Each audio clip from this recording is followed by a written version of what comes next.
Good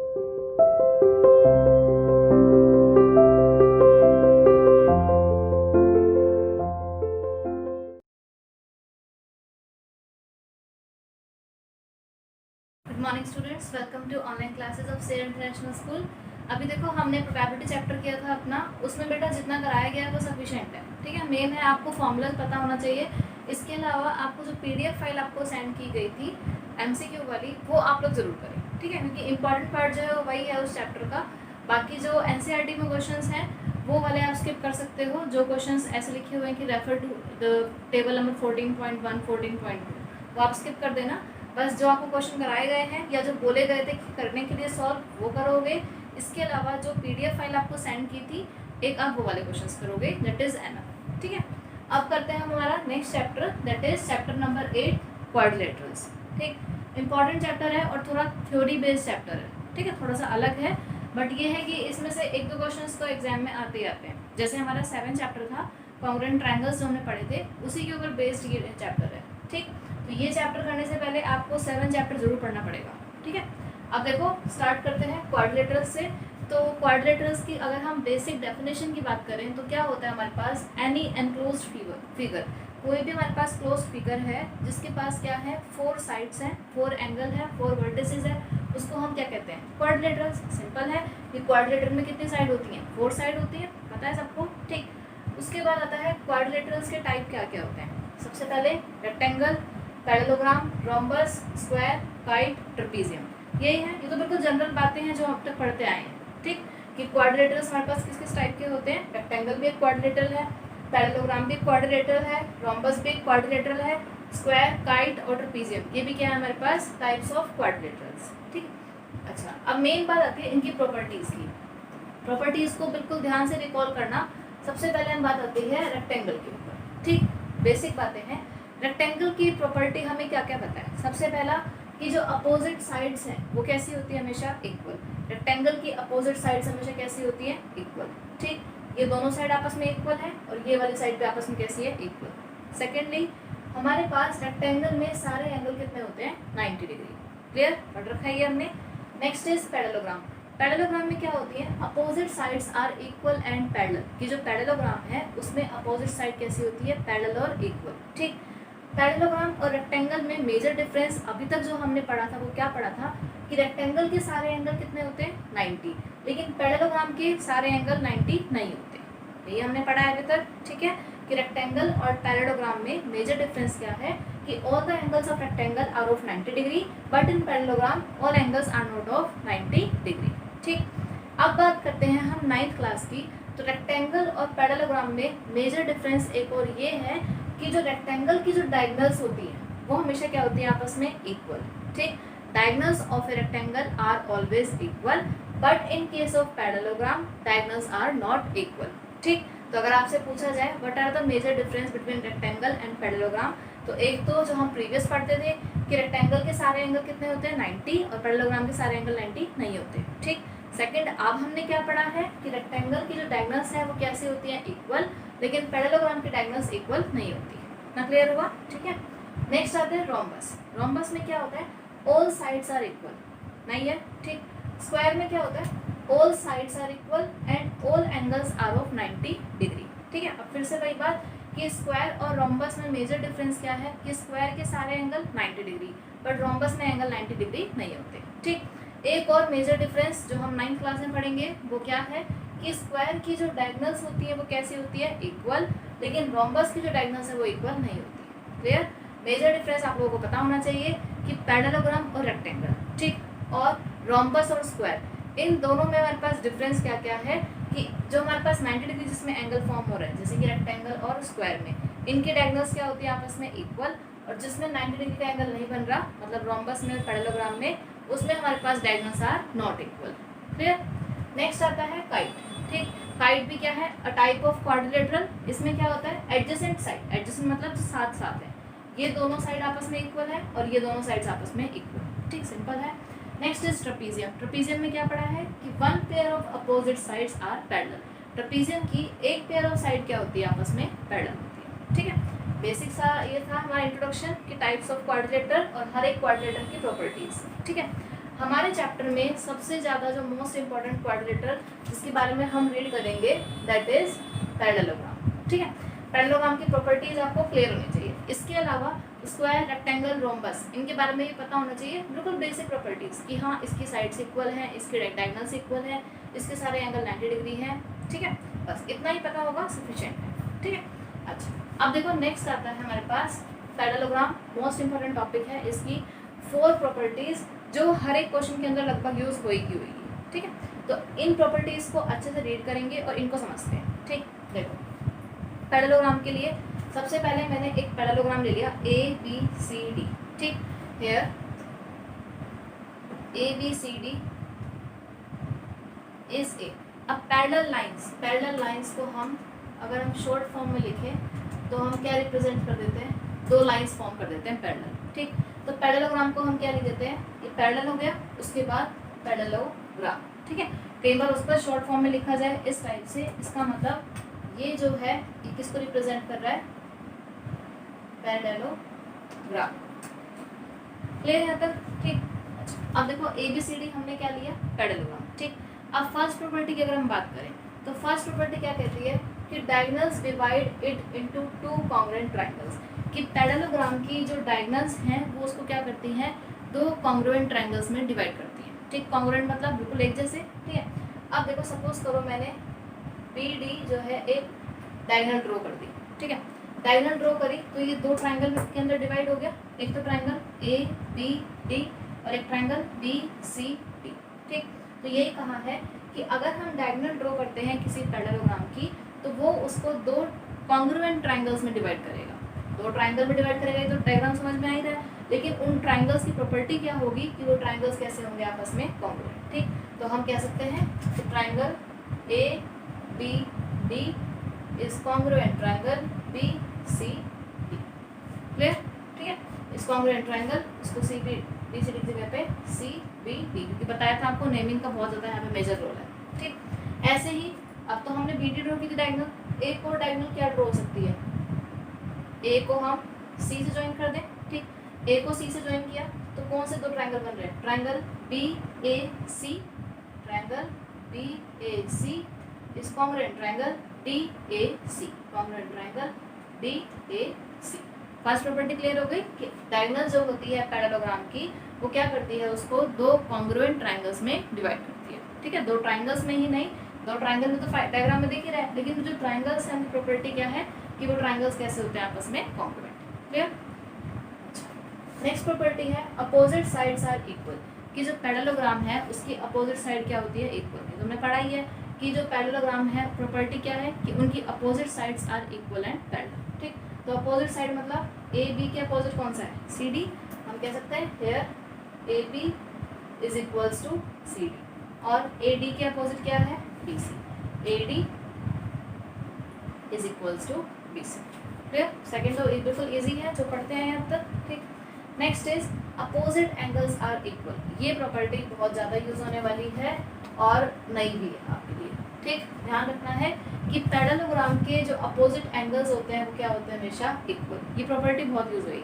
ठीक है, कि अगर हमारे पास कोई क्वाड्रिलेटरल क्या गिवन है, पैरेललोग्राम। ठीक, तो हम कह सकते हैं कि उसके जो अपोजिट एंगल्स हैं वो क्या होंगे, इक्वल। ठीक, अब देखो एंगल A के अपोजिट एंगल कौन सा है, एंगल C है।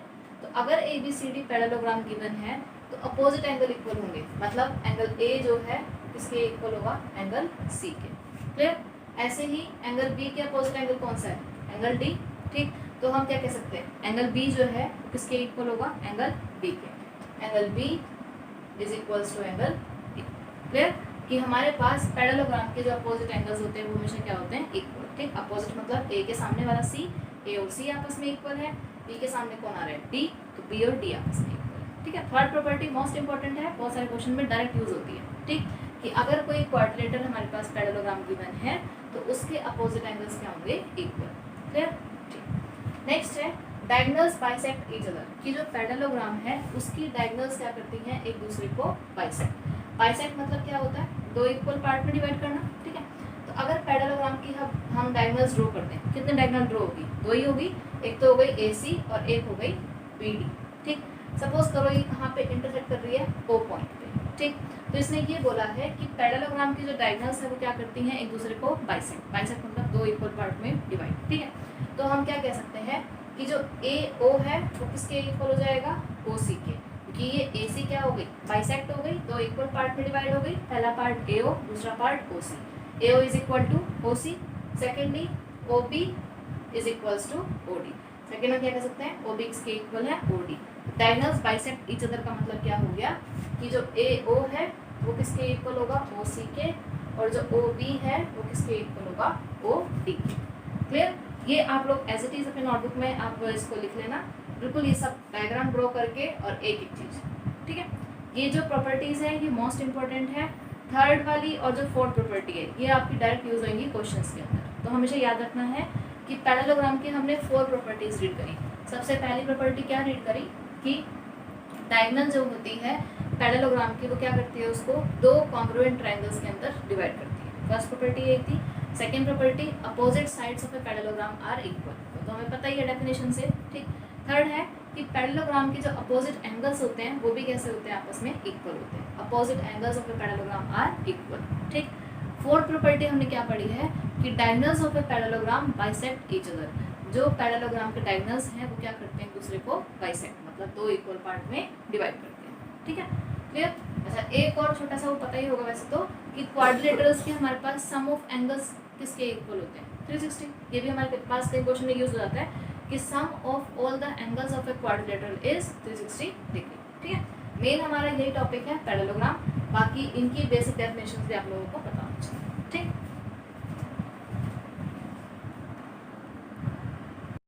अब देखिए 8.1 का फर्स्ट क्वेश्चन कहता है the angles of a quadrilateral are in ratio 3:5:9:30। Quadrilateral के जो एंगल्स हैं उनका रेशो गिवन है, ठीक है। तो रेशो ऑफ एंगल्स हमारे पास कितना गिवन है, 3:5:9:30। Correct. Find all the angles of quadrilateral, हमें क्वाड्रिलेटरल के सारे एंगल्स फाइंड करने हैं, ठीक है। अब जब भी हमारे पास रेशो गिवन है तो हम क्या करते हैं, एक कॉमन मल्टीपल सपोज कर लेते हैं, ठीक। तो let common multiple be x. Common multiple हमने एक्स सपोज कर लिया, ठीक है। बिल्कुल सिंपल सा क्वेश्चन हो गया। तो फर्स्ट एंगल किसके इक्वल हो जाएगा, 3x। सेकेंड एंगल कितना हो जाएगा, 5x। Third angle 9x। Fourth angle कितना हो गया हमारे पास, 13x। क्लियर, ठीक है। अब हमें पता है कि क्वाड्रिलेटरल के सारे एंगल का सम कितना होता है, 360। as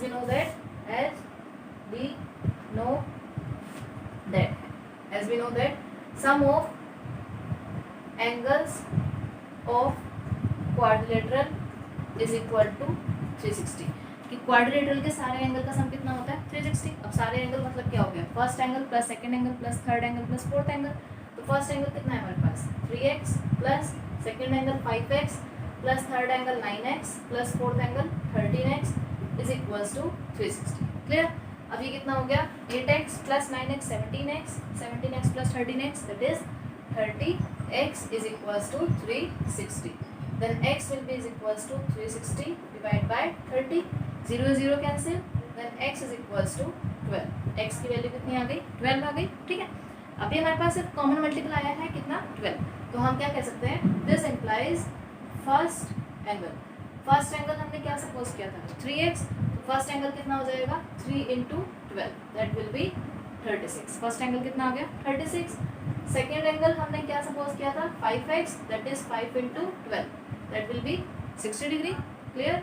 नेक्स्ट थर्ड एंगल हमने क्या सपोज किया था, 9x that is 9 × 12 that will be 108 degree. Clear. Fourth angle हमने क्या सपोज किया था, 13x दैट विल बी 13 × 12, ठीक है। इसको आप सॉल्व कर सकते हो, that will be 6। This will be your answer. Clear. Simple सा क्वेश्चन था फर्स्ट। तो अब देखिए सेकंड क्वेश्चन में कहता है प्रूव करना है आपको, if diagonals of a parallelogram are equal then show that it is rectangle. और ये हमने प्रॉपर्टी पढ़ी थी अभी कि रेक्टेंगल और पैरेललोग्राम में डिफरेंस क्या है, कि रेक्टेंगल की डायगोनल्स क्या होती है, इक्वल, और पैरेललोग्राम की डायगोनल्स इक्वल नहीं होती। ये डिफरेंस था, ठीक। अब ये डिफरेंस इस क्वेश्चन में कह दिया, कहता है कि अगर किसी पैरेललोग्राम की डायगोनल्स इक्वल हो गई तो शो करो कि वो क्या हो जाएगा, रेक्टेंगल। ये प्रॉपर्टी भी है और ये प्रॉपर्टी हम प्रूव भी करेंगे, ठीक। तो आपको इसको एज ए प्रॉपर्टी भी याद रखना है। अगर ये 1 मार्क्स में आ सकता है, ट्रू फॉल्स में आ सकता है कि if diagonals of a parallelogram are equal then it is a rectangle, तो आ जाएगा कि ट्रू या फॉल्स। ठीक, तो आपको समझना पड़ेगा कि हाँ पैरेललोग्राम की डायगोनल्स इक्वल हो गई तो हाँ वो क्या हो जाएगा, रेक्टेंगल। तो कैसे स्टेटमेंट हो गई, ट्रू हो गई। क्लियर। तो ट्रू फॉल्स में जो है आपके इन क्वेश्चंस में से ही बन सकते हैं। ठीक है, अब देखो, अब यहाँ पे तो वर्ड क्या आ रहा है, show that, means we have to prove this statement. Clear. तो अब देखो कैसे कर सकते हैं। सबसे पहले किसकी बात हो रही है यहाँ पे, एक पैरेललोग्राम की। ठीक, तो हमने एक पैरेललोग्राम ड्रॉ कर दिया, दैट इज नेमिंग हमेशा दिया करो सीक्वेंस में। अगर ए बी तो ये नहीं सी यहाँ लिखोगे, पेन नहीं उठना चाहिए, ए बी सी डी। ठीक है, ये नेमिंग सीक्वेंस में होनी चाहिए हमेशा। ठीक, अच्छा अब हमारे पास हम लिखते हैं पहले गिवन। गिवन में क्या है कि भाई जो diagonals of a parallelogram are equal, सबसे पहली बात जो हमारे पास क्वाड्रिलेटरल है वो क्या गिवन है, पैरेललोग्राम। ठीक, तो गिवन में हम कह सकते हैं A B C D is a parallelogram. ठीक, इसके अलावा क्या गिवन है कि इसकी जो डायगोनल्स मतलब ए सी और बी डी ये आपस में क्या है, इक्वल है। A C is equals to B D, diagonals ये बनेगी। ठीक, तो और हमें फिर यहाँ पे we have to prove that कि जो हमारे पास क्वाड्रिलेटरल है वो क्या हो जाएगा, रेक्टेंगल। क्वाड्रिलेटरल मतलब ए बी सी डी, तो हमें शो क्या करना है कि A B C D is a rectangle. ठीक, अब आप अपने डिफरेंस पे आ जाओ कि पैरेललोग्राम और रेक्टेंगल में डिफरेंस क्या था कि डायगोनल्स इक्वल होने चाहिए। ठीक, वो डिफरेंस तो हम यूज कर नहीं सकते क्योंकि वो तो क्वेश्चन में गिवन नहीं है, उसको लेके तो प्रूव करना है। ठीक है, एक और डिफरेंस क्या था कि रेक्टेंगल के सारे एंगल कितने होते हैं, 90। ठीक, तो अगर हम कहीं ना कहीं से ये प्रूव कर दें कि एंगल ए बी सी और डी ये सारे एंगल मेरे पास 90 आ जाए। ठीक, तो और A B C D parallelogram है विद ऑल एंगल 90 डिग्री, तो ये क्या हो जाएगा, रेक्टेंगल हो जाएगा। ठीक है, तो अल्टीमेटली हमें क्या प्रूव करना है कि angle A, angle B, angle C और एंगल डी कितने के आ जाए, 90 डिग्री के, ये प्रूव करना है हमें। ठीक, तो देखो कैसे कर सकते हैं प्रूफ में। हमने क्या लिया, इन ट्राइंगल एक तो ले लेते हैं ए डी सी और एक हमने ले लिया B C D. A D C, एक तो हमने ये वाला ट्राइंगल ले लिया ए डी सी। ठीक, एक हमने कौन सा ले लिया, बी सी डी, एक हमने ये वाला ट्राइंगल। ठीक है, कॉन्ग्रुएंट प्रूफ कर देते हैं इन दोनों को। सबसे पहले देखो कह सकते हैं कि A D is equal to B C. क्या रीजन है, हमने पढ़ा था कि पैरेललोग्राम की अपोजिट साइड्स क्या होती है, equal. Opposite sides of a parallelogram की, पैरेललोग्राम की अपोजिट साइड क्या होती है, इक्वल। तो ए डी बी सी कैसी है, अपोजिट साइड है, तो ये दोनों आपस में इक्वल होंगी। ठीक, थर्ड अगर आप ध्यान दो तो 2 बार पेन किस पे चल रहा है, सी डी पे 2 बार पेन चल रहा है, इसका मतलब D C is equal to D C. क्या रीजन हो गया, कॉमन। ठीक, थर्ड प्रॉपर्टी हम क्या कह सकते हैं, A C is equals to B D. ये कहाँ से आया, हमारे पास गिवन था कि जो डायगोनल्स है वो क्या है, हमारे पास इक्वल है। क्लियर, तो हम क्या दें कि triangle A D C is congruent triangle B C D. A D C जो है वो किसके कॉन्ग्रुएंट हो गया, बी सी डी के। ठीक है, बाय यूजिंग कौन सी प्रॉपर्टी से, तीनों साइड आ रही है, bye using S S S, ये पढ़ा था हमने। ठीक, ध्यान रखना है, नेमिंग बिल्कुल सही देनी है। देखो ए डी के सामने कौन आ रहा है, B C, A D B C के इक्वल। डी सी के सामने कौन आ रहा है, सी डी, डी सी के इक्वल। फिर A C first third position, A C किसके इक्वल, B D first third position के इक्वल, ये भी हमारे पास गिवन है। ठीक है, तो हमने प्रूव कर दिया कि दोनों ट्राइंगल्स कैसे हो गए, कॉन्ग्रुएंट। ठीक, अब अगर ये ट्राइंगल्स कॉन्ग्रुएंट है तो हम कह सकते हैं कि एंगल डी जो है वो किसके इक्वल होगा, एंगल सी के। Angle D is equal to angle सी।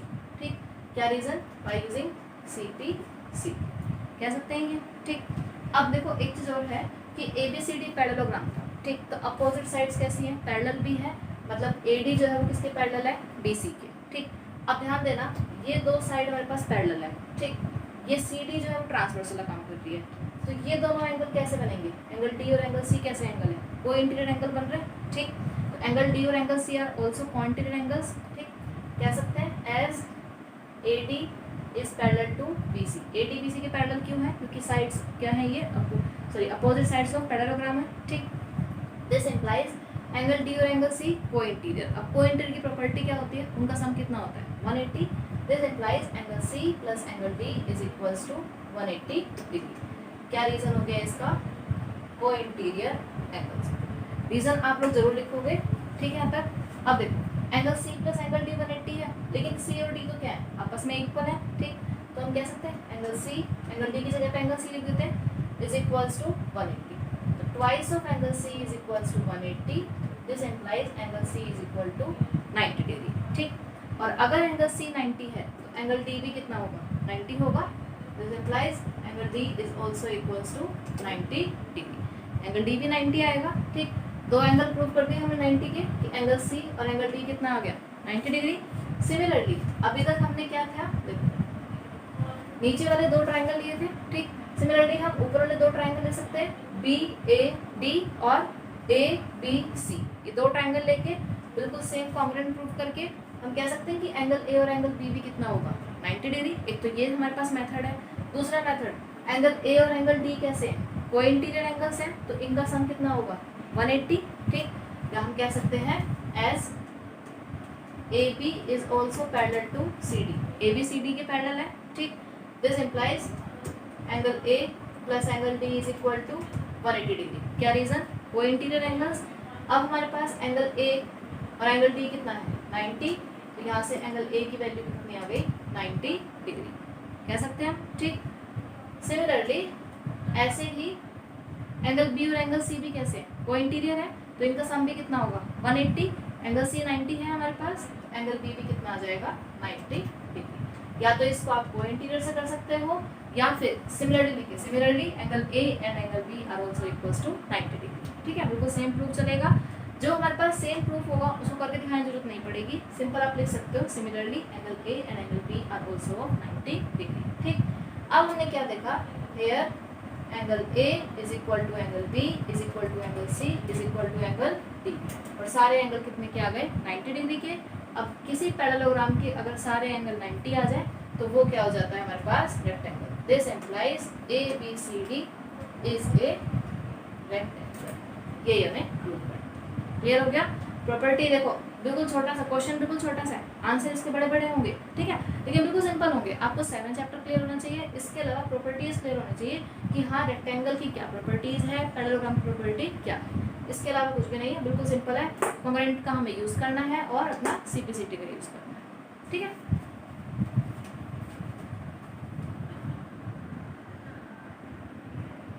अब देखिए थर्ड क्वेश्चन में कहता है, स्टेटमेंट है फिर से वही, show that if diagonals of a quadrilateral bisect each other at right angle then it is a rhombus, ठीक।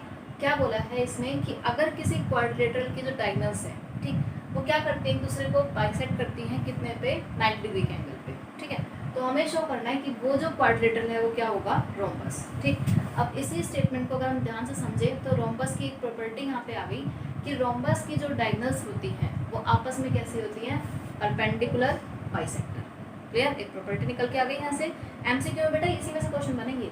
आ जाएगा क्वेश्चन कि diagonals of a rhombus are perpendicular bisector of each other, true और false.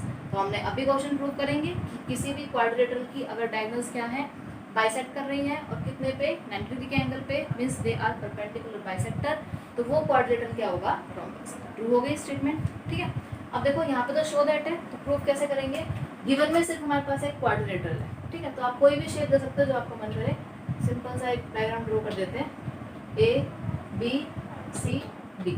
Given में हमारे पास कुछ भी ऐसा important नहीं है, सिर्फ ये दे रखा है कि ए बी सी डी एक क्वाड्रिलेटरल है, ठीक। आगे कह रहा है कि जो डायगोनल्स है, डायगोनल्स मतलब ए सी और बी डी, ठीक, क्या कर रही है, एक दूसरे को बाइसेक्ट। मान लो ये इंटरसेक्ट कर रही है कहाँ पे, ओ पे, ठीक।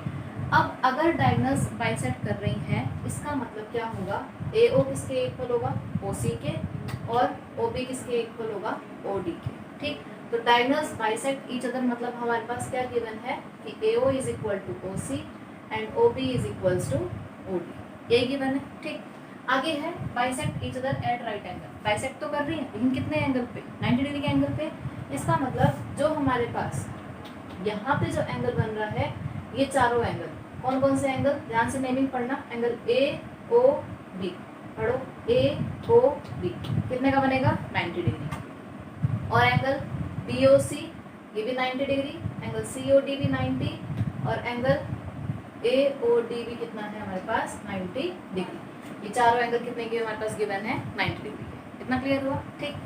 प्रूफ क्या करना है हमें, to prove we have to prove that कि जो ए बी सी डी है वो क्या हो जाए हमारे पास एक रोम्बस। ठीक, अब क्वेश्चन में तो आ गया रोम्बस, ठीक है, लेकिन अगर हमें प्रॉपर्टी नहीं पता हो रोम्बस की तो हम क्या प्रूव कर लेंगे। ठीक है, तो पहले हमें रोम्बस की प्रॉपर्टी पता होनी चाहिए। रोम्बस की प्रॉपर्टी क्या होती है कि जो चारों की चारों साइड्स क्या होती है आपस में इक्वल। ठीक, तो ए बी सी डी को रोम्बस प्रूव करने के लिए हमारा मेन मोटिव क्या है, we have to prove that all sides are equal. हमें यही प्रूव करना है कि ए बी बी सी के इक्वल आ जाए, बी सी सी डी के इक्वल आ जाए, सी डी डी ए के इक्वल आ जाए। अगर हम ये प्रूव कर देंगे तो हो जाएगा A B C D rhombus. Clear, तो देखो कैसे कर सकते हैं इसको प्रूफ के अंदर। इन ट्राइंगल सबसे पहले ले लिया A O B and triangle B O C. ठीक, ध्यान से देखना ट्राइंगल कौन सा लिया, ए ओ बी, एक तो ये वाला ट्राइंगल ले रहे हैं। ठीक है, और एक ट्राइंगल लिया बी ओ सी, इनको कॉन्ग्रुएंट प्रूफ करेंगे। ठीक है, अब जब मैंने इसके ऊपर मार्कर चलाया तो क्या देखा कि ओ बी कॉमन, सबसे पहला तो यही आ गया O B is equals to O B when it is common. Clear यहाँ तक। ठीक, इसके अलावा angle A O B is equal to angle B O C. क्या रीजन, दोनों एंगल कितने के हैं 90 डिग्री। ठीक, सेकेंडली ए ओ किसके इक्वल गिवन है, ओ सी के इक्वल गिवन, कि हमारे पास गिवन था। डायगोनल्स क्या कर रही है बाइसेक्ट। क्या रीजन दे सकते हो इसका, गिवन, क्योंकि डायगोनल्स क्या कर रही है एक दूसरे को बाइसेक्ट। ठीक, अब देखो साइड फिर एंगल फिर साइड, तो हम कह सकते हैं कि triangle A O B is congruent triangle A O B is congruent triangle C O B. क्या रीजन हो गया इसका, by using S A S, side angle side. ठीक, अब ऐसे ऐसे अगर हमने ये प्रूव कर दिया तो हम सिंपलिसिटी से कह सकते हैं कि जो ए बी है फर्स्ट और थर्ड किसके इक्वल होगा, C B. A B is equal to C B by using C P C T. ठीक, कि ये साइड जो है वो किसके इक्वल आ गई, इस वाली साइड की। इतना क्लियर हुआ। ठीक, सिमिलरली अब ऐसे ही देखो, सिमिलरली हम ट्राइंगल बी ओ सी, फिर से भाई दो एडजेसेंट ट्राइंगल लेंगे। पहले हमने ये दो लिए थे। ठीक, अब क्या करते हैं बी ओ सी ले लो और सी ओ डी ले लो। ठीक, सिमिलरली ट्राइंगल बी ओ सी किसके कॉन्ग्रुएंट प्रूव कर सकते हैं, बी ओ सी किसके कॉन्ग्रुएंट होगा, डी ओ सी के कॉन्ग्रुएंट होगा ट्राइंगल डी ओ सी। कोई जरूरत नहीं है इसको पूरा प्रूव कर दिखाने की। ठीक है, लेकिन बिल्कुल ट्रू होना चाहिए। देखो बी ओ सी, एक तो ये और एक D O C. First property O C common, second property O B is equal to O D, क्योंकि डायगोनल्स बाइसेक्ट कर रही है। दूसरा ये एंगल कितने के हैं दोनों 90 डिग्री, तो bye using S A S हम कह सकते हैं तो दोनों ट्राइंगल क्या हो जाएंगे congruent bye using S A S. ठीक, अगर ये दोनों कॉन्ग्रुएंट है तो हम कह सकते हैं कि B C is equals to D C by using C P C T. B C किसके इक्वल प्रूव कर दिया हमने, डी सी के इक्वल। ठीक है, ऐसे ही देखो फिर और कौन सा ट्राइंगल ले सकते हैं, ये दो ले लिए, ये दो हो गए। ठीक, अब कौन सा ले लें, सी ओ डी ले लें और ए ओ डी ले सकते हैं। ठीक, also triangle C O D is congruent triangle A O D, C O D A O D की भी कॉन्ग्रुएंट होगा। ठीक, ये आप लोग ऑरली कर लेना, लिखने की कोई जरूरत नहीं है, एक प्रूव कर दिखाना सफिशिएंट है। ठीक, तो अगर ये कॉन्ग्रुएंट हो गए तो कौन सी साइड इक्वल हो जाएगी, C D is equals to A D. जो सी डी है वो किसके इक्वल हो जाएगी, ए डी के इक्वल। क्लियर यहाँ तक, by using C P C T. ठीक, अब देखो ये हो गया हमारे पास फर्स्ट, ये हो गया सेकेंड और ये हो गया थर्ड। ठीक है, फर्स्ट से हम क्या कह सकते हैं, from first second and third A B जो है वो किसके इक्वल है, बी सी के इक्वल। बी सी बोले या सी बी बोले बात एक है। ठीक, क्योंकि हम लेंथ की बात कर रहे हैं। ए बी बी सी के इक्वल है फर्स्ट से, लेकिन बी सी किसके इक्वल है, सी डी के। बी सी बाई किसके इक्वल, सी डी के इक्वल। ठीक, लेकिन सी डी किसके इक्वल है, ए डी के। सी डी किसके इक्वल, ए डी के। ठीक है, तो हमने क्या देखा, क्वाड्रिलेटरल की चारों side A B B C C D D, चारों साइड्स क्या आ गई, इक्वल आ गई। अगर हमारे पास all four sides are equal तो हम क्या कर सकते हैं, A B C D is a rhombus. This implies all sides of a quadrilateral are equal. एक क्वाड्रिलेटरल की चारों साइड्स क्या हो गई, इक्वल हो गई। Hence A B C D is a rhombus. यही हमें प्रूव करना। क्लियर, सारा इसके अंदर यूज होएगा आपका 7 चैप्टर, तो कॉन्ग्रुएंट प्रूव करना तो आपको आना ही चाहिए, उसके बिना ये चैप्टर नहीं कर सकते। ठीक है। 8 चैप्टर तभी करोगे जब 7 चैप्टर क्लियर होगा। ये जो प्रॉपर्टीज़ है कि हाँ कैसे करते हैं, वही है। कॉन्ग्रुएंट के लिए 3 प्रॉपर्टी चाहिए, अपनी प्रॉपर्टीज़ ध्यान से समझो कि गिवन क्या है उनको प्रूव कर दो, सिंपल। ठीक है।